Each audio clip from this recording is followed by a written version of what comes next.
మహబూబాబాద్ జిల్లా తొర్రూరు మున్సిపాలిటీలో రాజకీయం రసకందాయంలో పడింది. బీఆర్ఎస్ కు మ్యాజిక్ మార్క్ దాటినా ఇక్కడ కాంగ్రెస్ పట్టు నిలుపుకునేందుకు తీవ్రంగా ప్రయత్నిస్తోంది. తొర్రూరులో ఘర్షణ వాతావరణం నెలకొంది. మరింత సమాచారం మా ప్రతినిధి రవిచంద్ర అడిగి తెలుసుకుందాం. రవిచంద్ర, తొర్రూరులో తాజా పరిస్థితి ఏంటి? ఎవరి బలాబలాలు ఎలా ఉన్నాయి? తూర్పు మున్సిపాలిటీలో తీవ్ర ఉద్రిక్త పరిస్థితి నెలకొనే బీఆర్ఎస్ అలాగే కాంగ్రెస్ పక్షాల పోటాపోటీ నినాదాలు మున్సిపాలిటీ పరిసరాల్లో మారుమోగుతున్నాయి. పెద్ద సంఖ్యలో ఇటు బీఆర్ఎస్ అంశాలు అలాగే బీఆర్ఎస్ నేతలు అలాగే కాంగ్రెస్ అంశాలు కాంగ్రెస్ నేతలంతా ఆ మున్సిపాలిటీ ముందు మోహరించడంతో పోలీసులు వాళ్ళని నియంత్రిస్తున్నారు. అయితే పెద్ద సంఖ్యలో ఇటు బీఆర్ఎస్ నాయకులు అలాగే బీఆర్ఎస్ నేతలంతా వచ్చారు. ఏదైతే ఇవాళ జరుగుతున్నటువంటి పురపీఠానికి సంబంధించినటువంటి ఎన్నిక తీవ్ర ఉత్కంఠ నెలకొంది. ఈ తొర్రూరు మున్సిపాలిటీకి సంబంధించి మొత్తం 16 వార్డులు ఉంటాయి. మొత్తం అందులో 9 వార్డుల్లో బీఆర్ఎస్ గెలుచుకుంది. అలాగే 7 వార్డులు కాంగ్రెస్ గెలుచుకుంది. 7+9 16. అయితే ఇక్కడ నెక్స్ట్ అఫీషియల్ సభ్యురాలుగా కడియం కావ్య ఓటు హక్కు నమోదు చేసుకుని కొద్దిసేపటి క్రితమే కడియం కావ్య కూడా మున్సిపాలిటీ భవనంలోకి వెళ్లారు. అలాగే కాంగ్రెస్ కౌన్సిలర్లు అలాగే బీఆర్ఎస్ కౌన్సిలర్లు కూడా వార్డు సభ్యులు గెలుపొందిన ఎవరైతే గెలిపారో వాళ్ళంతా కూడా లోపలికి వెళ్లారు. ఇదే సమయంలో ఇక్కడ కాంగ్రెస్ వరంగల్ ఎంపీ కడియం కావ్య ఓటు చెల్లదని ఆమె ఇప్పటికీ వరంగల్ కార్పొరేషన్ నమోదు చేసుకున్నారని బీఆర్ఎస్ పార్టీ శ్రేణులంతా కూడా ప్రిసైడింగ్ ఆఫీసర్ ఫిర్యాదు చేశారు. అలాగే ఇదే క్రమంలో ఇక్కడ పెద్ద ఎత్తున ఇరుపక్షాలు మోహరించారు. అక్రమంగా ఎన్నిక చేసుకుంటున్నారంటూ బీఆర్ఎస్ నేతలు నాయకులు అందరూ అలాగే కాంగ్రెస్ వాళ్ళు పోటాపోటీ నిరాలతో హోరెత్తుంది. పోలీసులు వారిని నియంత్రిస్తున్నారు. ఇరుపక్షాల వాదనలు అలాగే పోలీసులు ఎప్పటికప్పుడు వారిని చెదరగొడుతున్నారు. ఎన్నిక ఆయన అక్రమమని అల్లగం చెప్పేసి బీఆర్ఎస్ నేతల నాయకులు శ్రేణులంతా కూడా వారిస్తూ పోలీసులతో వాగ్వాదాలు తీరుస్తున్నారు. రవిచంద్ర, కార్యాలయం బయట చూస్తేనే పోలీసుల లాఠీ చార్జ్ కూడా కొనసాగుతుంది. కార్యకర్తల నినాదాలు కొనసాగుతున్నాయి. అక్కడ తాజా పరిస్థితి ఏంటి? పోలీసులు ఏమంటున్నారు? లోపలికైతే మొత్తం బీఆర్ఎస్ కౌన్సిలర్లు అలాగే కాంగ్రెస్ పక్షాలకు సంబంధించిన కౌన్సిలర్లు ఎక్స్ అఫీషియల్ సభ్యులు వెళ్లారు. వాళ్ళు ముందుగా ప్రమాణ స్వీకారం తర్వాత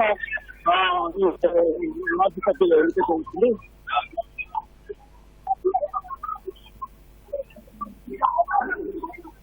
ప్రమాణ స్వీకారం తర్వాత ఈ పురపీఠానికి సంబంధించి ఎన్నిక జరుగుతుంది. రైట్, ధన్యవాదాలు రవిచంద్ర.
మహబూబాబాద్ జిల్లా తొర్రూరు మున్సిపాలిటీలో రాజకీయం రసవత్తరంగా మారింది. దీనికి సంబంధించిన మరిన్ని వివరాలు మా ప్రతినిధి రవిచంద్రని తెలుసుకున్నాం.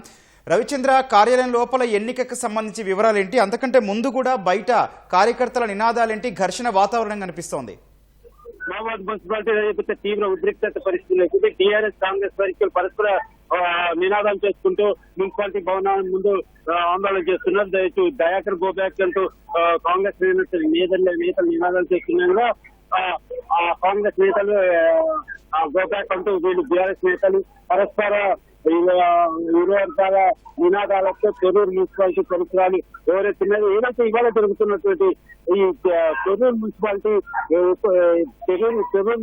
స్పీకర్ పురపీఠానికి సంబంధించి చైర్మన్ అలాగే వైస్ చైర్మన్ సంబంధించి పరిస్థితి చాలా కొద్దిసేపటి క్రితం క్యాంప్కి వెళ్ళిన బీఆర్ఎస్ కౌన్సిలర్లు ఎన్నికల అయితే వాళ్ళందరినీ బస్సులో తీసుకొచ్చారు. కొద్దిసేపటి క్రితం వాళ్ళంతా కూడా మున్సిపాలిటీలోకి వెళ్ళారు. ఆ తర్వాత కాంగ్రెస్ కౌన్సిలర్లు కూడా వాళ్ళంతా వెళ్ళారు. కొద్దిసేపటి క్రితం ఎక్స్ అఫీషియల్ సభ్యులుగా నమోదు చేసుకున్నటువంటి ఎమ్మెల్యే కిషన్ రెడ్డి అలాగే కరీం కావ్య, వరంగల్ ఎంపీ కరీం కావ్య కూడా వెళ్ళారు. అయితే ఈ కరీం కావ్య ఇక్కడ ఓటు హక్కు వరంగల్ కార్పొరేషన్ నమోదు చేసుకున్నందుకు ఇక్కడ ఓటు హక్కు లేదని వాదిస్తూ వీళ్ళంతా కూడా బీఆర్ఎస్ నేతలు ఇప్పటికే ప్రిసైడింగ్ ఆఫీసర్ ఫిర్యాదు చేశారు. ఈ క్రమంలో ఇక్కడ ఇరుపక్షాలు భారీగా మోహరించారు. అంటే పోలీసులు పెద్ద సంఖ్యలో మోహరించడం కూడా వారిని నియంత్రించలేని పరిస్థితి. దీంట్లో ఒకరికొకరు చేయించుకోవడం పరస్పరం బాహాబాయికి దిగడం పరిస్థితి కనపడుతుంది. తొర్రూరు మున్సిపాలిటీలు మొత్తం 16 వార్డులకు సంబంధించి కాంగ్రెస్ పార్టీ 7 గెలుచుకోగా బీఆర్ఎస్ పార్టీ 9 స్థానాలతో విజయం సాధించింది. అయితే ఎక్స్ అఫీషియల్ సభ్యుల ఓట్లు ఏదైతే యశస్విని రెడ్డి అలాగే కరీం కావ్య వీళ్ళ మద్దతు చేసుకుంటే ఇద్దరికి సమానంగా 9 వస్తాయి. దీంతో ఎలాగైనా ఇటు బీఆర్ఎస్ ఇటు ఉన్నటువంటి కౌన్సిలర్ ఆకర్షించి మద్దతు చూడగలుగుతారు. కాంగ్రెస్ ఇస్తున్నటువంటి కౌన్సిలర్ మద్దతు తీసుకోవాలని చెప్పి బీఆర్ఎస్ ప్రయత్నం చేయడంతో ఈ పరిస్థితి నెలకొంది. పెద్ద సంఖ్యలో ఇక్కడికి వచ్చినట్టు శ్రేణులకు విపక్షాలను పోలీసులు అడ్డుగా నియంత్రించే పరిస్థితి కలిపిన కూడా పరిస్థితి ఏర్పడుతుంది. లాఠీ చార్జ్ చేసి ఇరుపక్షాలను అరెస్ట్ చేసి అదుపులోకి తీసుకెళ్లే ప్రయత్నం చేస్తున్నా కూడా బీఆర్ఎస్ అలాగే కాంగ్రెస్ రెండు పక్షాలకు చెందిన నేతలు నాయకులంతా కూడా నినాదాలు చేస్తూ మున్సిపాలిటీ ఎదుట బయట మున్సిపాలిటీ ఎదుట నినాదాలతో హోరెత్తుతోంది. రవిచంద్ర, అయితే అంతకు ముందు ఎర్రబెల్లి దయాకర్ బీఆర్ఎస్ నుంచి గెలిచిన కౌన్సిలర్లు అందరినీ కూడా క్యాంపుకు తరలించారు. వారి ఫోన్లు కూడా తీసుకున్నట్టు కూడా వార్తలు వచ్చాయి. వాళ్ళందరూ తిరిగి వచ్చారా మున్సిపల్ కార్యాలయానికి? బీఆర్ఎస్ కి సంబంధించి న్యూస్ ఏంటి? ఎన్నిక జరిగిన వెంటనే స్వచ్ఛమైన మెజార్టీ రాకపోతే ముందుగా ఇరుపక్షాలు కూడా తమ వార్డు సభ్యులను క్యాంపులకు తరలించారు. బీఆర్ఎస్ చెందినటువంటి 9 వార్డు సభ్యులను ఎవరైతే ఎన్నికయ్యారో గెలుపొందారో వాళ్ళ వార్డు సభ్యులను ఎన్నిక జరిగిన రోజే ఆ క్యాంపుకు తరలించారు. ఎర్రవల్లి దయాకర్, మాజీ మంత్రి ఎర్రవల్లి దయాకర్ అలాగే ఆ కాంగ్రెస్ చెందినటువంటి వార్డు సభ్యులంతా కూడా క్యాంపుకు తరలి వెళ్ళారు. కొద్దిసేపటి క్రితమే ఏదైతే మరి 11 గంటలకు ప్రమాణ స్వీకారం ఉండడంతో కొద్దిసేపటి క్రితం వీరంతా కూడా వాహనాల్లో ఇక్కడికి వచ్చారు. అయితే ఇక్కడికి వచ్చే క్రమంలో కూడా తమను అడ్డుకున్నారని చెప్పేసి బీఆర్ఎస్ నేతలు ఆరోపిస్తున్నారు. ఈ లోపలికి వెళ్ళగానే ఇద్దరు ఇక్కడ ఇరుపక్షాలు భారీగా మోహరించడంతో ఈ ఉద్రిక్త ఈ పరిస్థితి. రైట్, ధన్యవాదాలు రవిచంద్ర.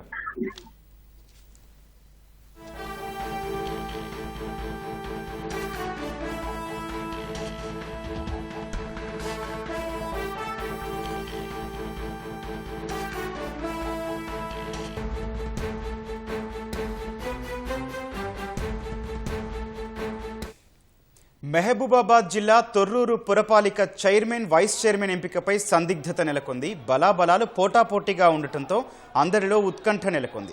తొర్రూరు మున్సిపాలిటీలో 16 వార్డులకు గాను కాంగ్రెస్ 7, బీఆర్ఎస్ 9 స్థానాల్లో విజయం సాధించాయి.